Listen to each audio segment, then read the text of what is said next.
انسان کا مقصد کیا ہر انسان کا مقصد علیحدہ ہے یا سب انسانوں کا مقصد ایک ہی ہے؟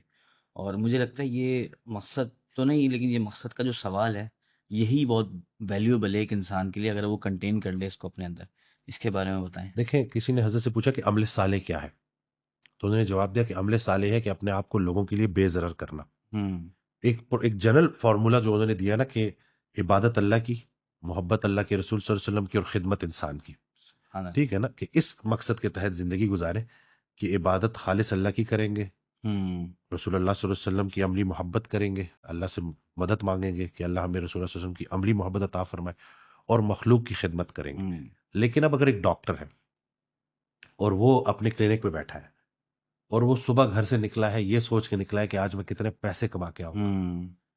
ٹھیک ہو گیا، نیت. نیت ہے نا. یا پھر وہ یہ سوچ کے نکلا ہے کہ یا اللہ آج تیرے بندے میرے پاس آئیں گے ہوں. تو آج میں نے تیری رضا کے لیے بڑے دل راضی کرنے، میں نے ان کو فل، جو پتہ نہیں کہاں کہاں سے آئیں گے تو میں ان کے ساتھ اچھی طرح سے ملوں گا، کچھ بھی نہ ہو سکا تو اچھی بات ان کو ضرور دے دوں گا. ہوں. اب ایک بندہ اس نیت سے نکل رہا ہے. اسی طرح سے کوئی انجینئر ہے کہ وہ اب کوئی مثال کے طور پہ کوئی بلڈنگ بنا رہا ہے تو اس نیت سے بنا رہا ہے کہ اس میں اللہ کے بندے رہیں گے تو میں اس میں کوئی ناقص چیز نہ استعمال کروں. ایسے ہی. سمجھ رہے ہیں؟ یعنی کہ اس اپنی عمل میں اخلاص، اپنی نیت میں اخلاص، اپنے عمل میں اخلاص ہر لحاظ سے. اور پھر میں نے تو یہ دیکھا ہے نا کہ جن لوگوں نے اللہ پہ توکل کیا ہے نا اور اللہ کی رضا کے لیے کام کیا ہے ان کی زندگیوں میں پھر برکت ہی رہی ہے، برکت ہی رہی ہے. ان کی زندگی میں بھی اور ان کے جانے کے بعد بھی، بھی. کیونکہ نیکی کی کوئی ایکسپائری ڈیٹ نہیں ہوتی. ایسے ہی ہے. مجھے ایک واقعہ یاد آ گیا. میرے دادا ابو بھی تھوڑی دیر پہلے ہم جو ہے یہی ذکر کر رہے تھے کہ میرے دادا ابو میں اللہ نے نا بڑی خیر رکھی تھی نا، وہ لوگوں کے جھگڑے ختم کرنا، لوگوں کے لیے آسانی کریٹ کرنا. اور مجھے جب بھی ان کا چہرہ یاد آتا ہے نا ان کے چہرے پہ ایک مسکراہٹ ہوا کرتی.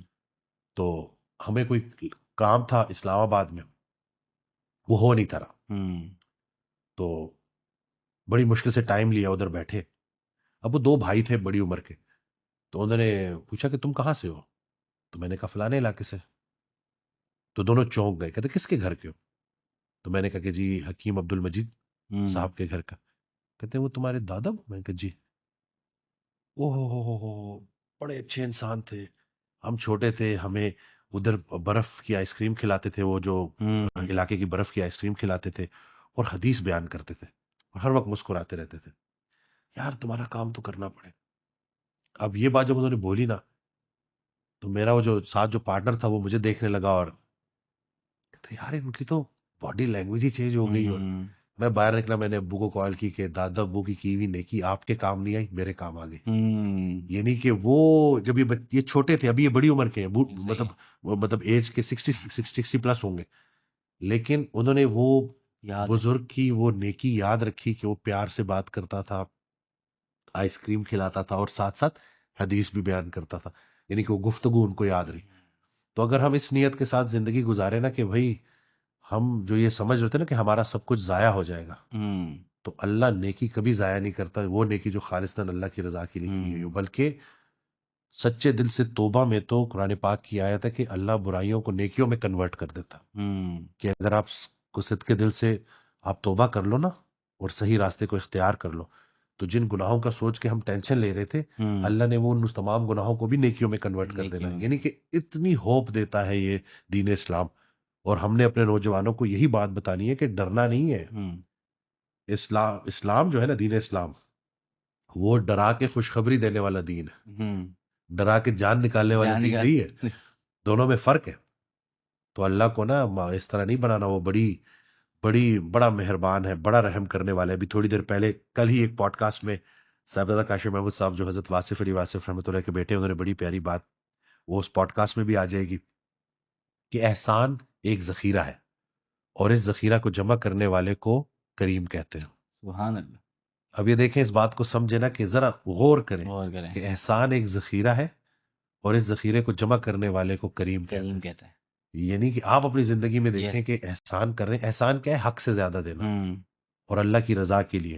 اور اب آپ ایک بندہ ہے جو مال جمع کر رہے ہیں، ایک بندہ ہے جو احسان جمع کر رہے ہیں، دونوں برابر ہو سکتے ہیں؟ برابر نہیں ہو سکتے. لیکن وہی بات ہے نا کہ سورہ بقرہ کی پوجے کے ساتھ ساتھ یہ خطرہ بھی ہے نا، آیت بھی یاد آ گئی کہ اس کا مفہوم ہے کہ بجائے اس کے کہ تم کسی کے ساتھ احسان کرو، نیکی کرو، اور اس کے بعد وہ احسان اس کو جتا دو، اس سے بہتر تھا کہ تم مجھ سے کوئی اچھی بات کر کے ایکسکیوز کر لیتے. سبحان اللہ. یہ نہیں کہ وہ جو مولا علیہ السلام کا فرمان ہے نا کہ جس پہ احسان کرو اس کے شر سے بچو. اس کے شر سے. تو اس کو سمجھیں گے کہ شر کیا ہے، کہ جب بھی ہم کسی پہ احسان کرتے ہیں ہم فوراً اس سے توقعات لگا لیتے ہیں کہ یہ بدلے میں میرے ساتھ اچھا کرے گا، میں نے اس کے ساتھ اچھا کیا، یہ جواب میں میرے ساتھ اچھا کرے گا، اور یہیں سے شر کی ابتدا ہو جاتی ہے. یہیں سے شر کی ابتدا. کہ آپ نے احسان خالصاً اللہ کی رضا کے لیے کرنا ہے، آپ نے ان ریٹرن بندے سے کچھ نہیں مانگنا. یعنی کہ آپ نے نیکی کی اور آپ نے ریٹرن بندے سے مانگا تو اللہ بولے گا کہ وہ تو نیچے معاملہ تم لوگوں نے ڈیل کر لیا، تم نے احسان کر بھی دیا، ذخیرہ جی نہیں والا، ذخیرہ ہوا ہی نہیں، سب نکل گیا، سب ضائع ہو گیا. تو بس یہی باتیں حکمت سے بری باتیں ہیں، لوگوں تک پہنچانی ہے.